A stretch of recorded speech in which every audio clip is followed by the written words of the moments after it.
এই গল্পটি সম্পূর্ণরূপে কাল্পনিক ঘটনা নির্ভর, যা শুধুমাত্র বিনোদনের জন্য নির্মিত।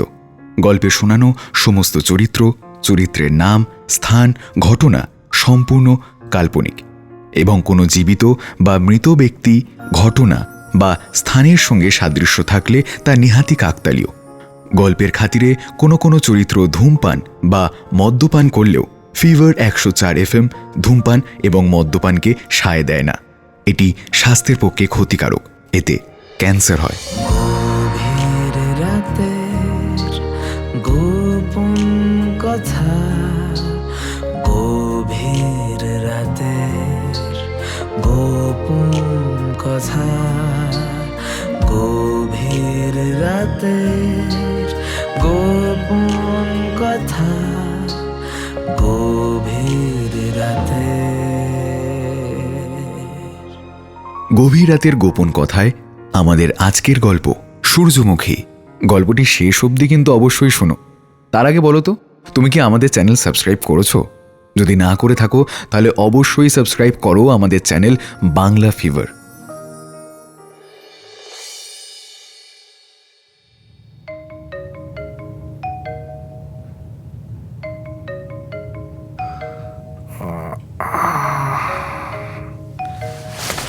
অস্মিতার ফোনের আওয়াজে ঘুমটা ভাঙল দিব্যর।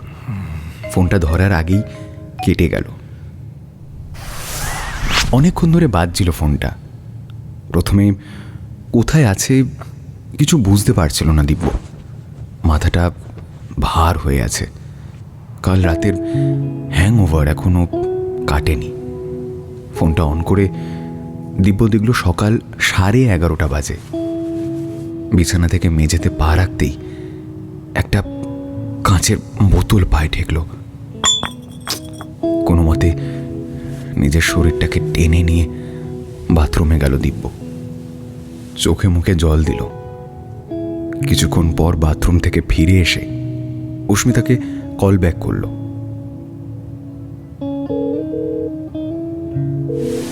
হ্যালো। হ্যালো। কিরে, রাতে পিকনিকে আসছিস তো? হ্যাঁ, পিকনিক? ও না, মানে আমার হবে না আসলে।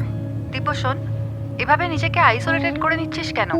গ্রুপের ক্রিসমাস পার্টিতেও এলি না, কারো ফোনও ধরছিস না। ছাড় না ভাই এসব। এই শোন, একটা কথা সত্যি করে বল তো। বল, কি বলবো বল। কাল রাতে আবার ড্রিঙ্ক করেছিলি না? কোনো উত্তর দেয় না দিব্য, চুপ করে থাকে। অস্মিতা বুঝে যায়। দিব্য, তুই একা নস। যাদের কলেজে এসে প্রেম হয়, তারপর ফাইনাল ইয়ারে উঠতে উঠতে কেটে যায়। বিজয়া সম্মেলনীতে কলেজের পুরনো স্টুডেন্টদের ইনভাইট করেছিল, সেখানেও আসিসনি তুই। অস্মিতা দেখ, আমি তোকে আগেও বলেছি, আমি আবারও বলছি, আমার আর এসব পাবলিক গ্যাদারিং ভালো লাগে না রে। তোরা যা না, তুই অর্পণ, তোরা সবাই মিলে যা, তোরা এনজয় কর, আমায় ছেড়ে দে। দেখ, যার জন্য তুই এভাবে নিজেকে খারাপ করছিস না, সে কিন্তু দিব্যি ভালো আছে। ভাই, কলেজ শেষ হয়েছে, এতগুলো বছর হতে চললো, এবার তো মুভ অন কর। আর তাছাড়া সৃজনীকে তো দেখছি, দেখে মনে হয় কিছুই এফেক্ট করেনি ওকে। প্রথম তবু তোর খোঁজ নিত আমার থেকে, এখন তো সে পার চুকে গেছে। 3 বছর অস্মিতা, 3 years, সেই কলেজের প্রথম দিন থেকে।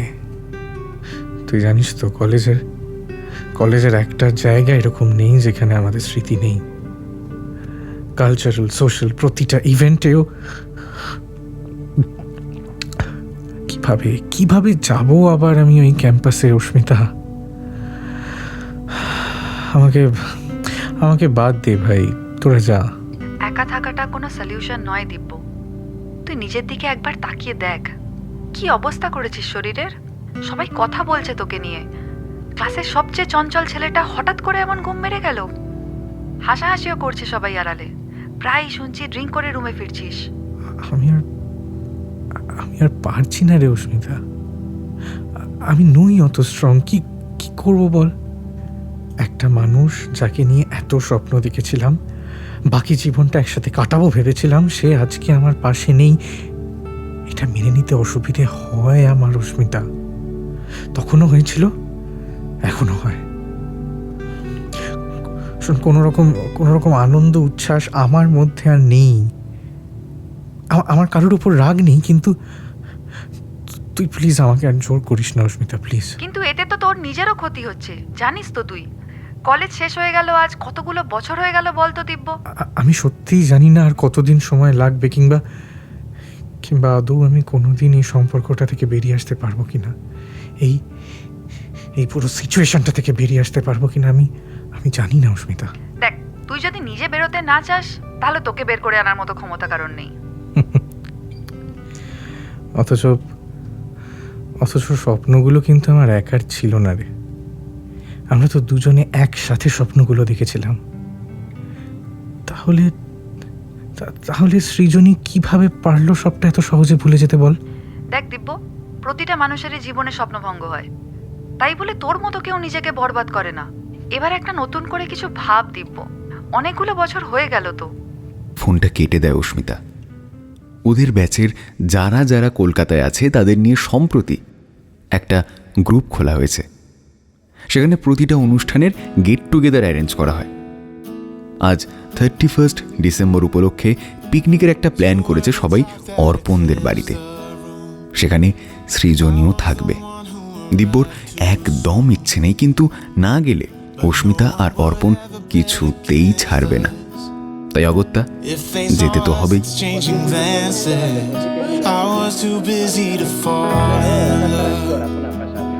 গানটা শুনে অস্বস্তি বেড়ে উঠল দিব্যর।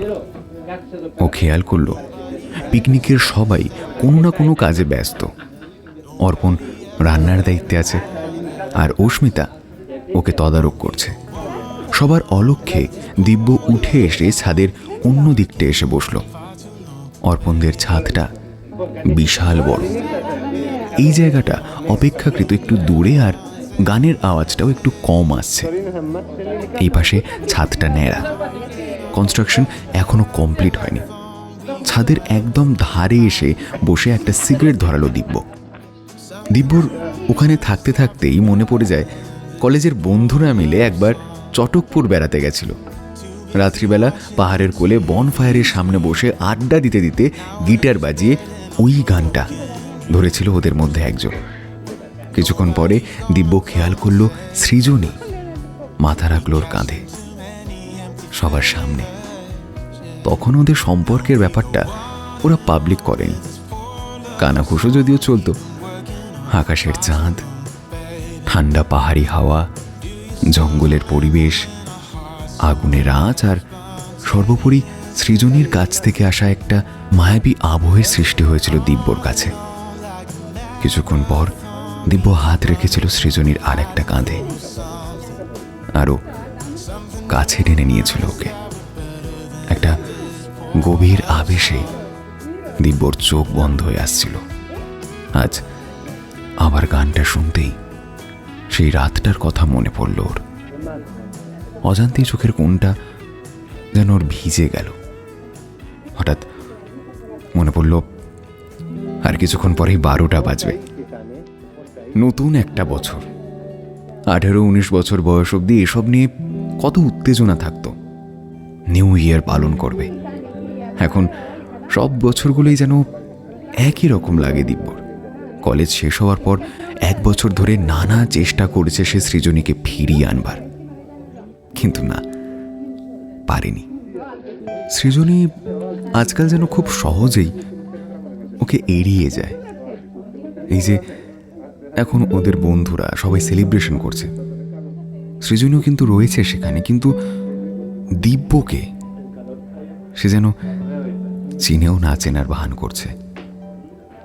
অথচ একটা সময় এই সমস্ত অনুষ্ঠানগুলোতে ওরা ছিল অনুষ্ঠানের মধ্যমণি। এই একটা সমস্যা দিব্যর। যে জিনিস ও একবার ভালোবাসে, সেটা মানুষ হোক, বস্তু হোক বা কোনো জায়গা হোক, দিব্য সেই জিনিসটার প্রতি প্রচণ্ড অবসেসড হয়ে যায়। বাড়ি থেকে চেয়েছিল ইঞ্জিনিয়ারিং পড়াতে, কিন্তু একরকম জোর করেই তুলনামূলক সাহিত্য নিয়ে ভর্তি হয় গ্র্যাজুয়েশনে। এখন একটা কোম্পানিতে কন্টেন্ট রাইটিংয়ের কাজ করে, পাশাপাশি লেখালেখিটাকে পেশা হিসেবে বেছে নিয়েছে সে। আর বলা বাহুল্য ওর লাস্ট 3টে বই বেস্ট সেলার। কলেজে দিব্যর সবচেয়ে ভালো বন্ধু ছিল অস্মিতা। বাকিদের সাথে যোগাযোগ কমে গেলেও অর্পণ আর অস্মিতার সাথে দিব্যর এখনো বিচ্ছেদ হয়নি। অর্পণ অস্মিতার স্কুল জীবনের প্রেম, আর এই গত বছরই ওরা সদ্য বিবাহ করেছে। আজ সন্ধেবেলা যখন দেখা হলো তখন অস্মিতা ওকে বলল, এবার একটা নতুন করে কিছু ভাব দিব্য, অনেকগুলো বছর হয়ে গেল তো। কেন? দিব্যি তো আছি। লাস্ট 3টে বই বেস্ট সেলার আমার। বছরে একবার করে বাইরে ট্রিপে যাই, প্রকাশকদের সাথে রয়্যালটি নিয়ে ঝামেলা করি, পাঠকদের সাথে সাক্ষাৎকার, এইসব নিয়ে দিব্যি তো আছি। আরে সেসব ঠিক আছে, কিন্তু এই বোহেমিয়ান জীবন আর কতদিন কাটাবি বলতো? এবার একটু গোছা জীবনটাকে। আরে একটা মানুষ ছেড়ে গেলে কি জীবন আটকে থাকে?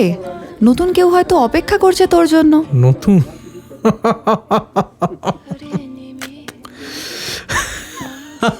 এই তোমরা কি নিয়ে হাসাহাসি করছো গো? হ্যাঁ, আমাকে বাদ দিয়েই? ওকে একটু বোঝাও তো অর্পণ। আরে কিসের কথা? বিয়ে? বলে অস্মিতার দিকে তাকিয়েই অর্পণ বুঝতে পারল ও ভুল জায়গায় ভুল কথা বলে ফেলেছে। অস্মিতা ওর দিকে কটমট করে তাকিয়ে আছে। আরে না না ভাইয়া, যদি বন্দি হতে না চাও তাহলে বিয়ে যত দেরিতে পারো করো।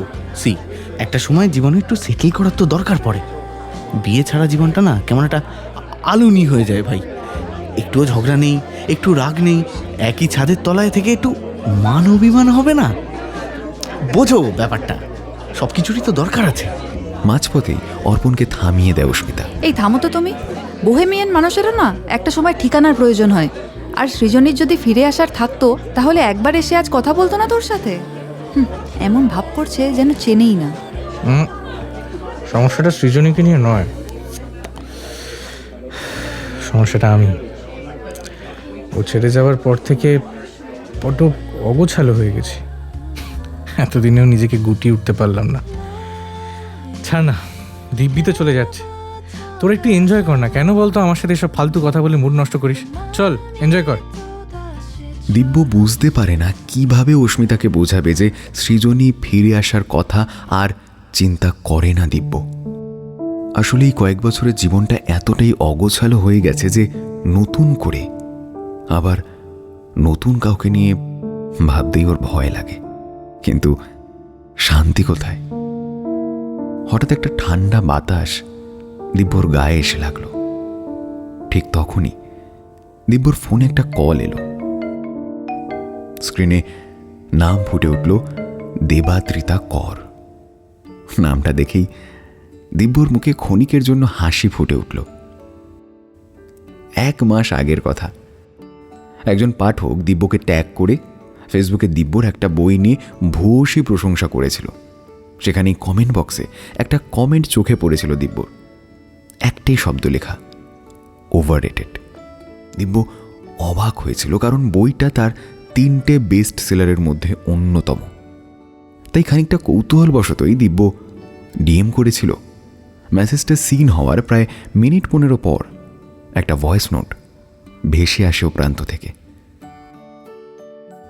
সবটা শুনে ভালো লাগে দিব্যর। সুন্দরভাবে বিশ্লেষণ করেছে মেয়েটি। এমন গঠনমূলক সমালোচনা ও কখনো পায়নি। কিছুক্ষণ আরও কথাবার্তা হলো দুজনের মধ্যে, সাহিত্য নিয়ে, বই নিয়ে, বাংলা ভাষা নিয়ে। দিব্য জানতে পারল মেয়েটি ছিল ইংরেজি সাহিত্যের ছাত্রী। দার্জিলিংয়ের সোনাদার কাছে একটা বাচ্চাদের স্কুলে পড়ায়। নাম দেবাদ্রিতা কর। অনেকদিন পর নিজের লেখার একজন সমালোচক পেয়ে বেশ ভালো লাগলো দিব্যর। তারপর থেকে নতুন কোনো লেখা লিখলেই দিব্য আগে দেবাদ্রিতাকে পাঠায়। এইভাবেই দুজনের আলাপ ফোন অবধি গড়ায়। বর্ধমানের মেয়ে, ইংরেজিতে স্নাতকোত্তর। 1 বছর আগে বিয়ে করেছিল তারই এক কলেজের বন্ধুকে, আর 1 বছরের মধ্যেই বিচ্ছেদ। এখন অসুস্থ বাবাকে নিয়ে সে থাকে উত্তরবঙ্গে। দিব্যর মনে হলো আজকাল দেবাদ্রিতার ফোনটা এলেই মনটা যেন হঠাৎই ভালো হয়ে যায়। দিব্য তাই ফোনটা ধরল। Hello, happy new year. Happy new year. কি প্ল্যান আজকের? প্ল্যান আর কি হবে, একটা বয়সের পর আর এসব নিয়ে উত্তেজনা থাকে না। বাবা, তাই নাকি? দিব্যর গলায় হালকা কৌতুক। তা কেমন আছেন? আমরা কেউ আসলে ভালো বা খারাপ থাকি না, কেবল জীবনের সিচুয়েশনের সাথে কোনো রকমে কোপ আপ করে থাকতে চাই। সেটাই ডিসাইড করে দেয় আমাদের ওই ভালো থাকা বা খারাপ থাকা। আমার কিন্তু তা মনে হয় না, বরং যেসব পরিস্থিতিতে আমাদের কন্ট্রোল নেই সেসব সময়েও নিজেকে ভালো রাখাটাই জীবন। বলছো? আচ্ছা, তোমার ক্লান্ত লাগে না দেবাদ্রিতা? ভরসা উঠে যায় না জীবন থেকে? ছোটবেলায় মাকে হারাই, বাবা সময় দিতে পারতেন না। তারপর একদিন বাবার অফিসেও গোল্ডেন হ্যান্ডশেক করে পুরনো কর্মীদের ছাড়িয়ে দেয়। তখন থেকেই টিউশন করে নিজের পড়াশোনা চালালাম। নিজের পছন্দের মানুষকে বিয়ে করার পর ভেবেছিলাম জীবনটা একটু সুন্দর হবে, কিন্তু যখন জানতে পারলাম ওর জীবনে আমি ছাড়াও অন্য কেউ রয়েছে, তখন আর এক মুহূর্ত দেরি না করে বেরিয়ে এলাম। তারপর বাবার হার্ট অ্যাটাক, আত্মীয়দেরও কাউকে পাশে পায়নি, সব একাই হ্যান্ডেল করতে হলো। এসবের মাঝে নিজের সত্তাটাকে কখন যে হারিয়ে ফেলেছি বুঝতেই পারিনি। ক্লান্ত লাগে দিব্য, তা বলে থেমে যেতে তো পারবো না। সত্যি, তোমাকে যত দেখি তত কিন্তু অবাক হই। আসলে প্রত্যেক মানুষেরই নিজের দুঃখকে বড় করে দেখার একটা প্রবণতা থাকে, বুঝলেন? চারপাশে একবার তাকিয়ে দেখুন তো, আমাদের চেয়েও কত মানুষ কত বেশি ক্রাইসিসে আছে। তাদের জীবনের সমস্যাগুলো আমাদের চেয়ে অনেক অনেক বড়। তারা কিন্তু অভিযোগ করে না, হাসি মুখে প্রতিদিনের লড়াই চালিয়ে যায়। তুমি যেটা বলছো আমি সবটাই বুঝতে পারছি, কিন্তু কিন্তু জীবনে এটা অ্যাপ্লাই করার ক্ষেত্রে ব্যাপারগুলো বড্ড বেশি কঠিন নয় কি? নিজেকে সময় দিন দিব্য, সময়ের চেয়ে বড় আরোগ্য আর কিছুতে নেই। সময় তোমাকে আরোগ্য দিতে পেরেছে? পুরোপুরি নয়, তবে অনেকটা তো পেরেছি। আগের থেকে অনেকটা শক্ত হয়েছি, তবু এখনো ভয় লাগে মাঝে মাঝে। ভয়? জীবনকে? মানুষকে বিশ্বাস করতে ভয় লাগে, আবার ঠকতে ভয় লাগে। এক্স্যাক্টলি এই ভয়টা আমিও পাই।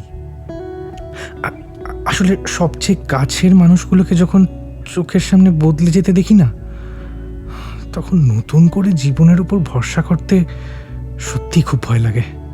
তবে আমি জীবনের থেকে প্রত্যাশা পুরোপুরি ত্যাগ করতে পারিনি। কত মানুষই তো জীবনে কত কিছু হারায়, তারা কি বেঁচে থাকা ছেড়ে দিয়েছে? দিব্য, শরীর অসুস্থ হলে যেমন একদিন সুস্থ হয়ে যায়, তেমনই সময়ের সাথে সাথে জীবনের ক্ষতগুলো ঠিক সেরে উঠবে। Maybe your right. আচ্ছা, তোমার কি মনে হয় সবটা ভেঙে পড়ার পর আবার নতুন করে গড়ে তোলা সম্ভব? সময় দরকার মিস্টার মিত্র, থেমে গেলে তো চলবে না, নিজেকেও চেষ্টা করতে হবে। হাল ছেড়ে দেওয়াটা না কোনো বুদ্ধিমানের কাজ নয়। বুঝলাম। আচ্ছা, একটা কথা খুব জানতে ইচ্ছে করছে, মানে এত কঠিন পরিস্থিতিতেও তুমি নিজেকে এত শান্ত রাখো কিভাবে? ওই যে বললাম, লড়াই করতে করতে শিখে গেছি। হালকা হাসে দেবাদ্রিতা। Thank you Debadrita. এর জন্য থ্যাংক ইউ। আসলে সবসময় কিছু করার প্রয়োজন বোধহয় পড়ে না, কখনো কখনো আমাদের প্রেজেন্সটাই অনেকটা কাজ করে দেয়। বাবা, আপনারা লেখকেরা ভালোই কথা নিয়ে খেলতে পারেন তো। ওই করেই তো খাই। যাকে বাদ দাও, নিউ ইয়ারে কি প্ল্যান বলো? আমার সেরম কিছু না, সকালে উঠে একটু মন্দিরে যাব, দুপুরে স্কুলের বাচ্চাদের নিয়ে একটা ছোট সেলিব্রেশন আছে। এই বাই দ্য ওয়ে, আপনার পরের লেখা কতদূর? পরের লেখা হয়েই এসেছে, আর 2-1 দিনের মধ্যে শেষ করে ফেলবো। একটা কথা বলবো? হ্যাঁ, বলো না। এত ক্রাইম থ্রিলার এসব বাদ দিন না, এবার বরং একটা সামাজিক বা প্রেমের উপন্যাস লিখুন। একটু সাধারণ, একটু ছাপোষা, একটু মানুষের জীবনের গল্প। মানুষের জীবনের গল্প, সেটাই তো সবচেয়ে কঠিন ম্যাডাম। কোনটা? ওই যে বললেন জীবনের গল্প, জীবন। এই ব্রাদার, অর্পণের ডাকে চমকে ওঠে দিব্য। ও অর্পণ, সরি ব্রাদার, তোমার না ফোন আলাপ একটু শুনে ফেলেছি ভাই। কোনো ব্যাপার না, এসো বসো এখানে। অর্পণ এসে পা ঝুলিয়ে বসলো ওর পাশে। তো বলো, তুমি হঠাৎ এ সময় এখানে? ওদিকটা প্রায় সামাল দিয়ে এসেছি, বাকিটা অস্মিতা দেখে নেবে। আমি তো এলাম একটু তোমার সাথে কথা বলতে। বলো। আমার সাথে? হ্যাঁ বলো না। একটা সিগারেট ধরালো অর্পণ, আর একটা এগিয়ে দিল দিব্যর দিকে। শোনো, তুমি তো জানো অস্মিতা আর আমি সেম স্কুল। তো ব্যাপারটা হলো কি, যে মাধ্যমিকের আগে আমি 9-এর একটা মেয়ের পিছনে পাগল ছিলাম। মেয়েটার বয়ফ্রেন্ড আমার পাশের স্কুলে ক্লাস 12-এ পড়তো। তো একদিন বাইরে খুব ঝাড় খেলাম দুজনের কাছে, বুঝলে। ছেলেটা একরকম প্রায় থ্রেট দিয়ে গেল, বুঝেছো, যে আমাকে মেয়েটার ধারে কাছে যেন না দেখতে পায়, পাড়ায় ঢুকলে ঠ্যাং খোড়া করে দেবে, ওরম টাইপের ব্যাপার, বুঝতে পেরেছো। সেই যে প্রচণ্ড ভেঙে পড়লাম, সেই প্রথম ঠোঁটে এই আগুনের ছোঁয়া। পড়াশোনায় মনোযোগ কমতে লাগলো, মাধ্যমিকের রেজাল্টটাও খারাপ হয়ে গেল, মানে জীবনটা পুরো মেসি হয়ে গেল। এবার বাড়িতে উদুম কেলানিও খেয়ে গেলাম। তারপর ক্লাস 11-এ আমাদের স্কুলে এলো অস্মিতা। না না, ওরকম ওই লাভ অ্যাট ফার্স্ট সাইট মোটেও নয়, মানে বরং আমরা দুজনের খুব ভালো বন্ধু হয়ে গেছিলাম। প্রেম টেম নিয়ে ভাবার মতো অবস্থা আমার খুব একটা ছিল না। মাস কয়েক কাটলো, তখন মানে দুজনকে ছাড়া চলে না। হলো কি, 12-এর একটা দাদা অস্মিতাকে প্রপোজ করে বসলো। অস্মিতা তখন ভাবছে কী করবে, কনফিউজড হয়ে গেছে। এবার আমি তখন না খেয়াল করলাম, জানো তো, যে আমার কেমন জানি একটা রাগ হতে থাকলো। রাগ না, মানে ওই ঈর্ষা টাইপের হতে লাগলো, বুঝতে পেরেছো।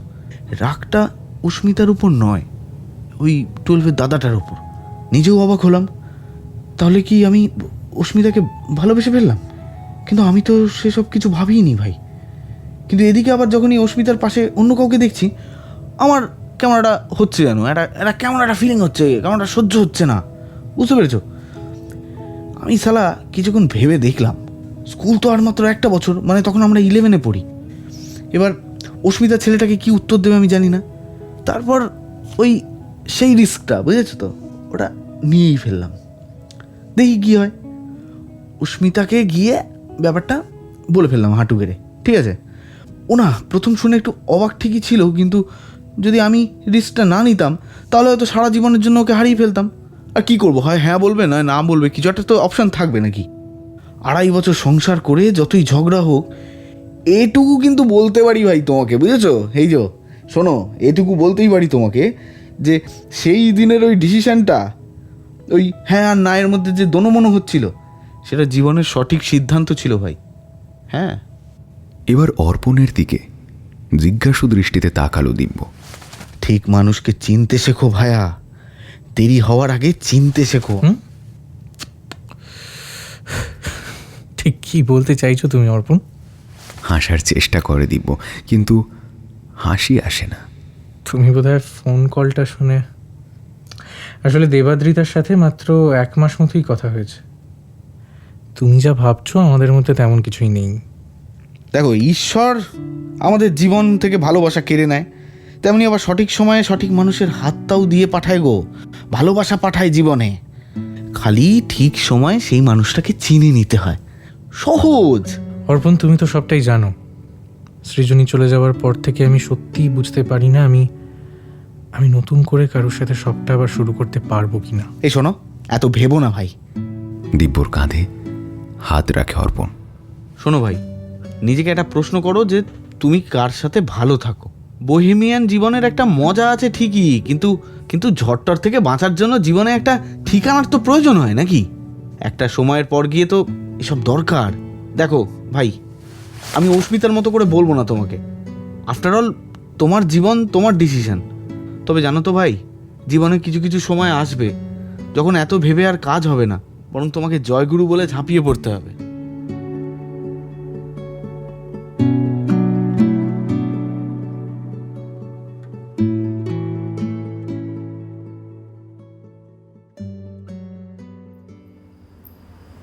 হ্যাপি নিউ ইয়ার দিব্য।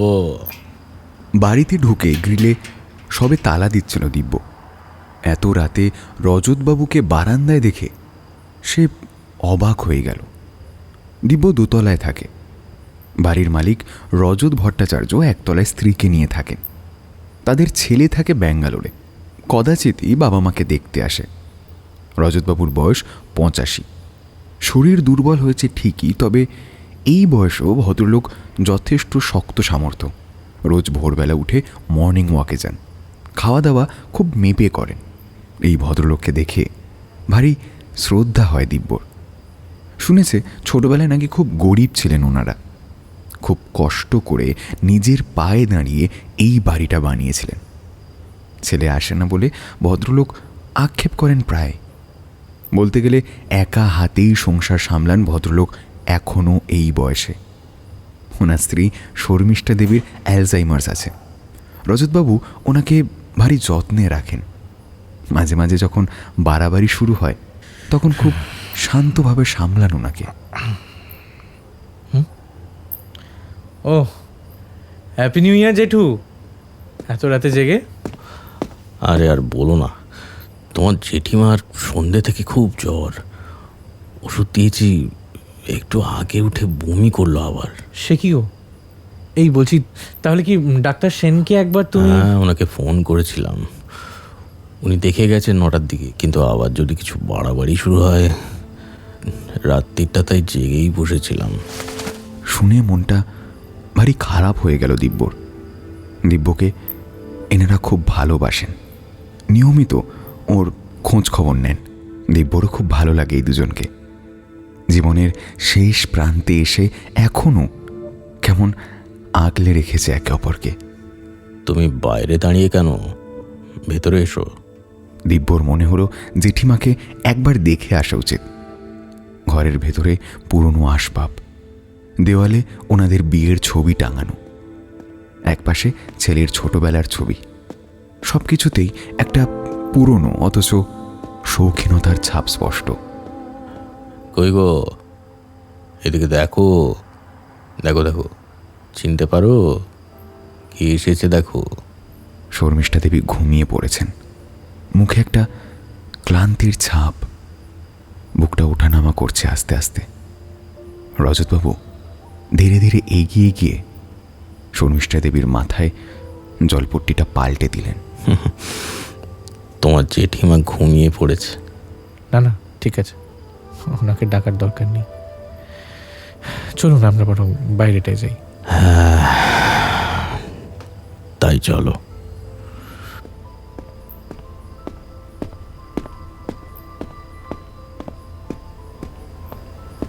বলছি, তোমার লেখালেখি কেমন চলছে?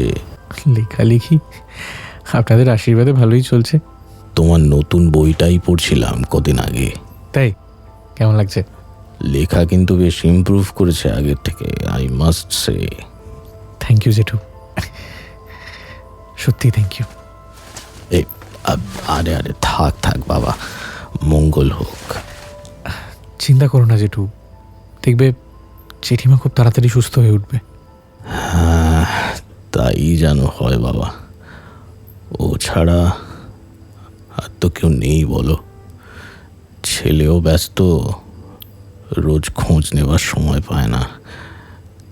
কাজের চাপও খুব ওদের, এটাও ঠিক। এর মধ্যে তোমার জেঠিমাও অসুস্থ হয়ে গেলে আরও একা একা লাগে। জানো জেঠু, তোমাদের দেখে খুব ভালো লাগে। মানে যেভাবে এতগুলো বছর তোমরা একে অপরকে আগলে রেখেছো, ভাল লাগে দেখতে। অথচ এক সময় আমি নিজেই ভাবতাম আমি কোনোদিন সংসার করতে পারবো না, জানো। তাই নাকি? কেন কেন মানে কেন এরকম মনে হতো?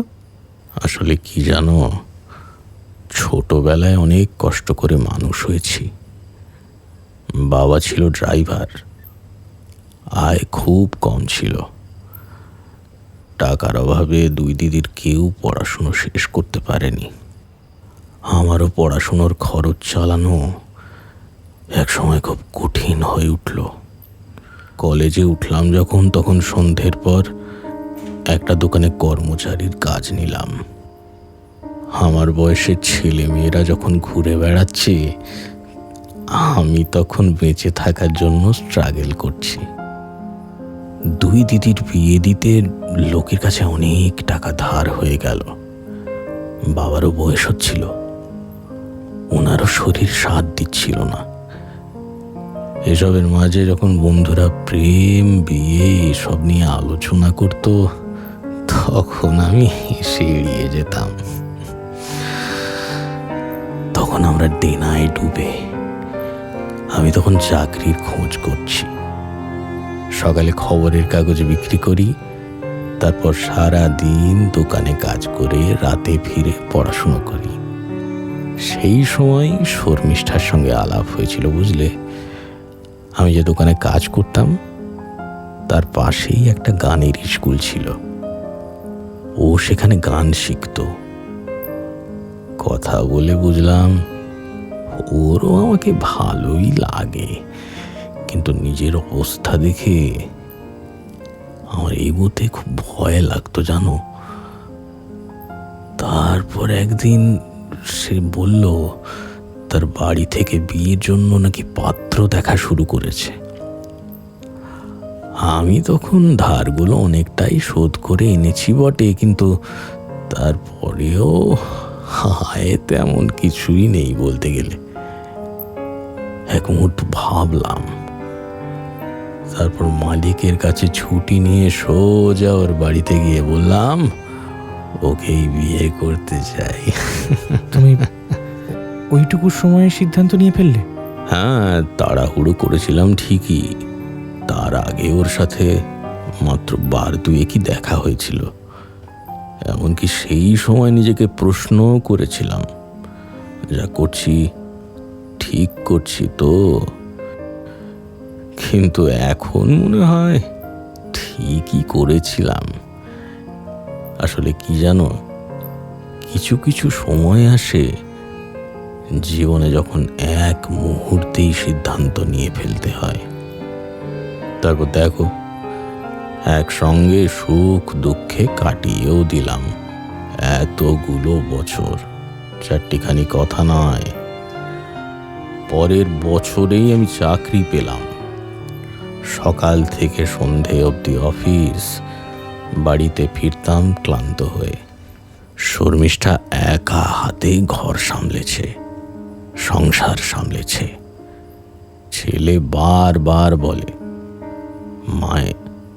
মায়ের জন্য একজন নার্স রেখে দাও, কিন্তু আমার কেবল মনে হয় এতদিন তো শর্মিষ্ঠা আমাকে সামলেছে, ছেলেকে সামলেছে, এখন আমি ওকে সামলাতে পারবো না। তাই যতদিন পারছি আমি চেষ্টা করে যাচ্ছি। আমরা যে গল্পগুলো লিখি না, তার রসদ কিন্তু আমাদের চারপাশ থেকেই পাই। আর তুমি, জেঠিমা, তোমাদের এই পুরো সম্পর্কটা, তোমাদের মতো মানুষই আমাদের ইন্সপিরেশন, বুঝলে। আমাদের প্রত্যেকের জীবনই এক একটা উপন্যাস, দিব্য। তোমার গল্পের মুখ্য চরিত্র তুমি, এবং অনেকাংশে লেখকও তুমি। তাই তোমার ওপরেই নির্ভর করবে তুমি নিজের গল্পের চরিত্রকে গল্পের শেষে কিভাবে দেখতে চাও। এখন যখন শর্মিষ্ঠা আমাকে চিনতে পারে না, তখন আমি রোজ নতুন নতুন চরিত্রে অভিনয় করি ওর সাথে। রোজ নতুন করে ওর বন্ধু হয়ে ওঠা, রোজ নতুন করে ওর বন্ধু হয়ে ওঠার চেষ্টা করি।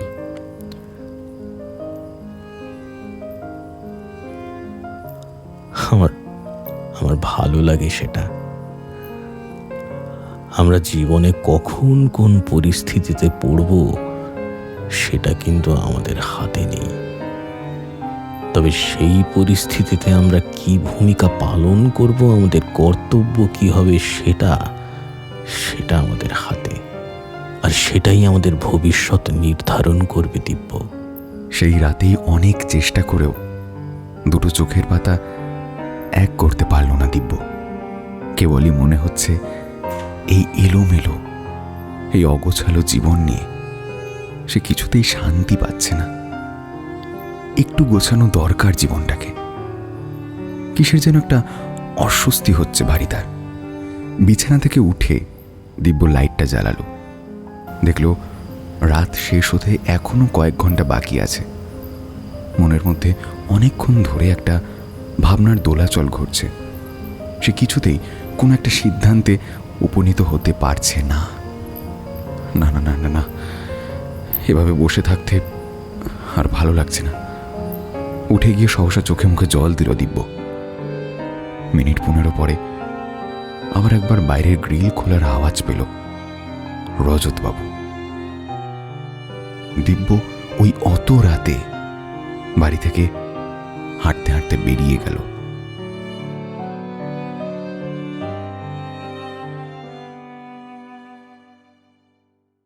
ইদানিং দিব্য প্রায় অপেক্ষা করে থাকে দেবাদ্রিতার ফোনের।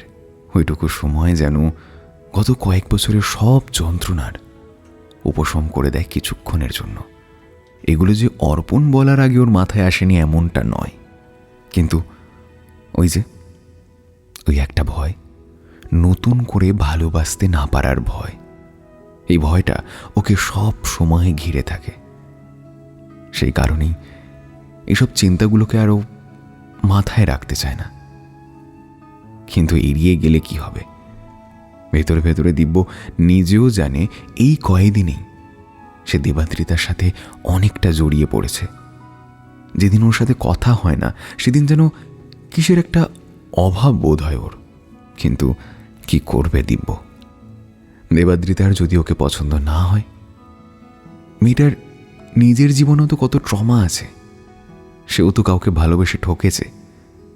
তার পক্ষেও তো বিশ্বাস করাটা কঠিন। আর দিব্য, সে কি সত্যিই পারবে সৃজনীর কথা ভুলে গিয়ে নতুন কাউকে নিয়ে সবটা শুরু করতে? পরে গিয়ে যদি অন্য কোনো সমস্যা হয়? না না না না না, মাথায় বড্ড চাপ লাগছে ওর। আর একটা সিগারেট ধরায় দিব্য। কাল দুপুরে ওর পাবলিশিং হাউসে একটা মিট অ্যান্ড গ্রিটের প্রোগ্রাম আছে। এসব অনুষ্ঠানে না চাইলেও যেতে হয়, কালও যেতে হবে। হঠাৎ দিব্যর মনে হলো এইসব কেউ আদৌ চেয়েছিল? সৃজনী ছেড়ে যাওয়া একরকম নিজেকে ব্যস্ত রাখার জন্যই লেখালেখি শুরু করেছিল সে।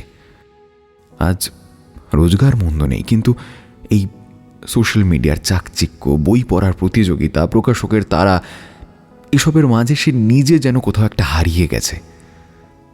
সে লেখে, তবে নিজের জন্য নয়, প্রকাশকের জন্য। সে কি নিজে আদৌ ভালো আছে? শান্তি কোথায় তার জীবনে? এখন মনে হচ্ছে সত্যি সত্যি একটু আশ্রয়ের দরকার তার। নিজের থেকে পালিয়ে বেড়াতে বেড়াতে এখন বড়ই ক্লান্ত লাগছে ওর নিজেকে। কিন্তু একই সাথে সেই ভয়টাও এসে আঁকড়ে ধরছে বারবার। অর্পণের কথাগুলো আবার মনে পড়ল দিব্যর। তবে জানো তো ভাই, জীবনে কিছু কিছু সময় আসবে যখন এত ভেবে আর কাজ হবে না, বরং তোমাকে জয়গুরু বলে ঝাঁপিয়ে পড়তে হবে।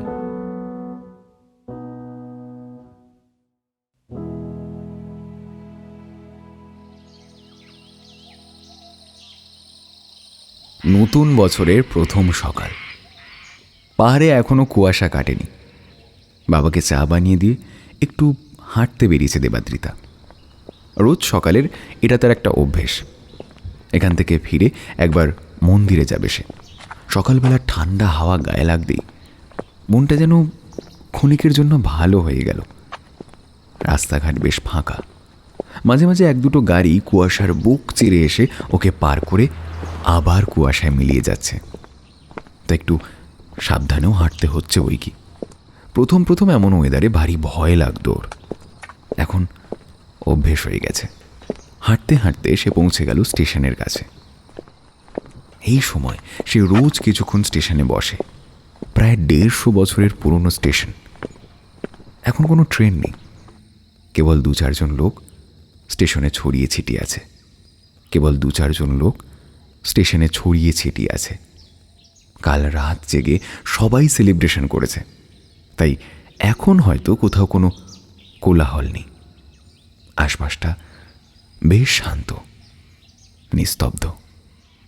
এরকম পরিবেশ খুব ভালো লাগে দেবাদ্রিতার। স্টেশনের অদূরেই একটা চার চাকা এসে থামল। এই শুরু হলো ট্যুরিস্ট আসা। এরপর রাস্তা হয়ে পড়বে ব্যস্ত, ভিড় বাড়তে শুরু করবে। না, এইবার উঠতে হবে। কুয়াশাও কমে আসছে আস্তে আস্তে। উঠে দাঁড়ালো দেবাদ্রিতা। যাবার জন্য পা বাড়াতেই পেছন থেকে শুনতে পেল কেউ যেন ওর নাম ধরে ডাকছে। অবাক হয়ে পেছনে ঘুরল দেবাদ্রিতা। পেছনে ঘুরতেই ও দেখল কুয়াশা পাতলা হতে শুরু করেছে, আর কুয়াশার চাদর ফুঁড়ে সোনালি সূর্যের আলো ছড়িয়ে পড়ছে পাহাড়ের গায়ে। আর ও ঠিক সামনে, হাত 10 দূরে দাঁড়িয়ে আছে সেই গাড়িটা। গাড়ি থেকে বেরিয়ে একটা মাঝারি গড়নের যুবক, নীল জ্যাকেট পরা, গলায় সাদা মাফলার। কুয়াশা কাটিয়ে কাটিয়ে ধীরে ধীরে ওর দিকে এগিয়ে আসছে। দেবাদ্রিতা চিনতে পারল ছেলেটাকে, দিব্যজ্যোতি মিত্র। বেশ কিছুদিন ধরে কথা হয় ওনার সাথে। বাবা জানতে পেরে ওকে জোর করছিল দেখা করার জন্য। দেবাদ্রিতা বাবার কথাটাকে খুব একটা আমল দেয়নি। বাবা মাঝে মাঝে ওরকম বলে। অবশ্য বাবাকেও দোষ দেয় না ও। অনির্বাণের সাথে বিয়েটা সেই নিজের ইচ্ছেতে করেছিল, কিন্তু সেটা টেকেনি। বাবা ওকে মাঝে মাঝে বিয়ের কথা বলে। দিব্যজ্যোতি মানুষটাকে বেশ ভালোই লাগে দেবাদ্রিতার। অন্তত এই কদিন কথা বলে তো তাই মনে হয়েছে। কিন্তু আজকাল না সহজে মানুষকে বিশ্বাস করতে ভয় লাগে দেবাদ্রিতার। কেননা অনির্বাণকেও তো প্রথম প্রথম ভালোই লাগতো। নিজের মনকে বোঝায় দেবাদ্রিতা, সে এখনো নতুন কিছুর জন্য পুরোপুরি প্রস্তুত নয়। এখন এত সকালে এই সময় দিব্যজ্যোতিকে এখানে দেখে সত্যি অবাক হয় দেবাদ্রিতা। কাল রাতেও 12টা নাগাদ দুজনের কথা হয়েছে। কই তখন তো কিছু বুঝতে পারেনিও। এই সময় এই জায়গায় দিব্যকে দেখতে পাওয়া পুরোটাই অপ্রত্যাশিত ওর কাছে। দিব্য এগিয়ে এলো ওর দিকে। খানিকটা হাঁপাচ্ছে ছেলেটা। একদম শেষ রাতের ফ্লাইটটা ধরেছি, ভোরবেলা বাগডোগরা, আর ওখান থেকে এত এত তাড়াহুড়ো করে? কিন্তু কেন? তোমায় দেখতে। মানে? একই সাথে অবাক আর একটা জিজ্ঞাসু দৃষ্টিতে ওর দিকে তাকিয়ে আছে দেবাদ্রিতা। এবারে আরও অবাক হয় দেবাদ্রিতা। দিব্য কয়েক সেকেন্ড চুপ করে থাকে, একটু গুছিয়ে নেয় নিজেকে। তারপর প্রবল আত্মবিশ্বাসের সাথে দুপায়ে এগিয়ে আসে দেবাদ্রিতার দিকে। এগিয়ে এসে বলে, জানো, কাল রাতে অনেকক্ষণ ভাবলাম নিজেকে নিয়ে। আমি জানি আমি বড্ড অগোছালো একটা মানুষ। আমার মধ্যে অনেক সমস্যা আছে, কিন্তু এই বাউন্ডুলে মানুষটা এবার একটা ঘর খুঁজছে দেবাদ্রিতা। কিন্তু দিব্য, আমরা দুজন দুজনকে কতদিনই বা চিনি? চিনি না তো, চিনে নেব। দুজন দুজনকে একসাথে এক্সপ্লোর করব। বলো, পারবে না? কিন্তু পরে তো আমাদের মধ্যেও সমস্যা আসতে পারে। সমস্যা এলে একসাথে ফেস করব, সেগুলো একসাথে সলিউশন খুঁজব। বাকি জীবনের ঝড় ঝাপটা একসাথে সামলে নেব দেবাদ্রিতা। আমি জানি তোমার জীবনের আগের অভিজ্ঞতাগুলো খুব একটা সুখকর নয়, আর আমারও তো, কিন্তু আমার দৃঢ় বিশ্বাস আমরা দুজন দুজনকে ভালো রাখবো দেবাদ্রিতা। জানো, কাল রাত অবধি আমিও এটাই ভাবছিলাম যে আমার দ্বারা আর যাই হোক ওই নতুন মানুষের সাথে নতুন করে সবটা শুরু করা আর হয়তো সম্ভব হবে না, আমি হয়তো পেরে উঠবো না। কিন্তু কাল অনেকদিন পর নিজের ভেতরের কথা শুনলাম। জানো, আমার ভেতরের আমিটাকে প্রশ্ন করলাম যে আমি এক্স্যাক্টলি কি চাই। দেখো দেবাদ্রিতা, আমি চিরকাল কাজের মধ্যে দিয়ে আমার লেখার মধ্যে দিয়ে আমার নিজের থেকে পালিয়ে বেরিয়েছি। নিজের দুঃখগুলোর থেকে, নিজের কষ্টগুলোর থেকে, নিজের হেরে যাওয়াগুলোর থেকে পালিয়ে বেরিয়েছি। কিন্তু ভেতরের আমিটা আদতে ভেঙে যাওয়া একটা মানুষ, ক্লান্ত একটা মানুষ। পালাতে আর পারছি না আমি দেবাদ্রিতা। এবার একটু আশ্রয় চাই আমি। এবার একটা ঘর চাই। তুমি বলো, তুমি আমার সেই ঘর হবে দেবাদ্রিতা? আমি কাল রাতে বারবার এই কথাটাই বারবার ভাবছিলাম যে তোমাকে আমার বলা দরকার, তাই আমি না অপেক্ষা করলাম না, অনেক অপেক্ষা করেছি সারা জীবন, আমি তাই আর অপেক্ষা না করে বেরিয়ে পড়লাম। হ্যাঁ, বোধহয় একটু তাড়াহুড়োই করে ফেলেছি, কিন্তু জীবনে মাঝে মাঝে এমন পরিস্থিতি আসে যখন বেশি ভাবার সময় থাকে না, রিস্কটা নিয়েই ফেলতে হয়। আমিও তাই নিয়ে ফেললাম। দেবাদ্রিতা ঠিক বুঝতে পারছে না ওর এখন কি বলা উচিত। এই ছেলেটা বাকিদের মতো নয়। দেবুর গলার স্বরের মধ্যে কেমন যেন একটা সমর্পণ অনুভব করতে পারছে, যেটা এককালে তার মধ্যে ছিল অনির্বাণের জন্য। ভালোবাসার আরেক নাম সমর্পণ। এতদিন তো এটাই মেনে এসেছে সে। সময়ের প্রভাবে পুরনো অনুভূতিগুলো কেমন যেন চোখের জলের মধ্যে শুকিয়ে এসেছিল দেবাদ্রিতার। কিন্তু আজ এই সকালে পাহাড়ের মাঝে দাঁড়িয়ে হঠাৎ অন্যরকম লাগছে কেন ওর? এমন তো নয় যে দিব্যই প্রথম এই কয়েক মাসের মধ্যে তাকে প্রেমের প্রস্তাব দিচ্ছে। এর আগেও কতজনকে প্রত্যাখ্যান করে দিয়েছে সে। কিন্তু কেন মনে হচ্ছে যে দিব্য আর 5 জনের মতো নয়? কয়েক মুহূর্তের নীরবতা, কেউ কোনো কথা বলছে না। দেবাদ্রিতা লক্ষ্য করল দিব্যর হাতে উঠে এসেছে একজোড়া সূর্যমুখী ফুল। এই দেখো, সূর্যমুখী ফুল। সূর্যমুখী ফুল সবসময় এক জোড়া উপহার দেওয়া হয়, জানো কেন বলো তো? কারণ দিনের বেলা এই ফুলগুলো সূর্যের দিকে তাকিয়ে থাকে, কিন্তু রাত্রির হলে অন্ধকার নামলে তারা একে অপরের দিকে তাকিয়ে আলো খোঁজে। আজ সকালে বাড়ি থেকে বেরোনোর সময় এরকম ঘটনা প্রত্যাশা করেনি দেবাদ্রিতা। ছেলেটা কি পাগল? নয়তো এইটুকু কথা বলার জন্য কেউ রাতারাতি 650 কিলোমিটার ছুটে আসে? কাঁপা কাঁপা গলায় বলল যে সে অপেক্ষা করবে। অপেক্ষাটা আমি খুব ভালো করতে পারি দেবাদ্রিতা, চিন্তা করো না।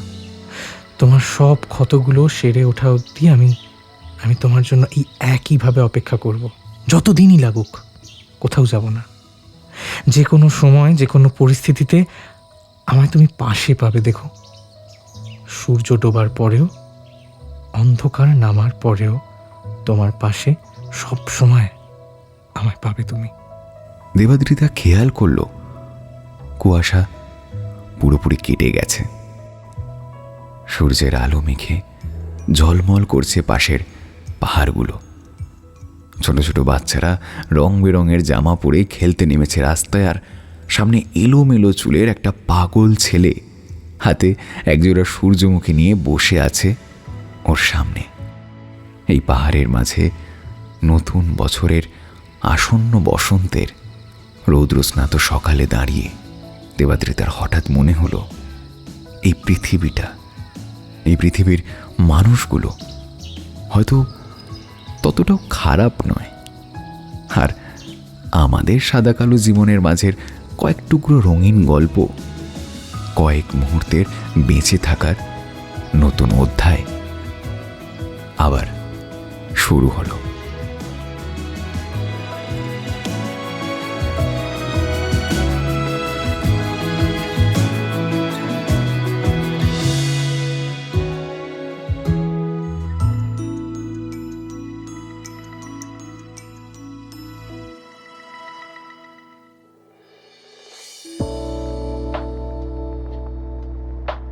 শুনছিলে গভীর রাতের গোপন কথায় আজকের গল্প সূর্যমুখী।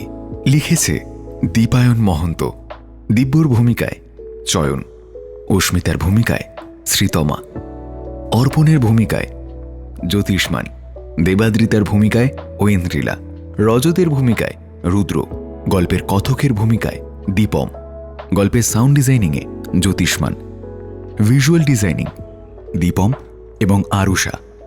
সমগ্র ভাবনা, পরিকল্পনা এবং পরিচালনায় অরিন্দম।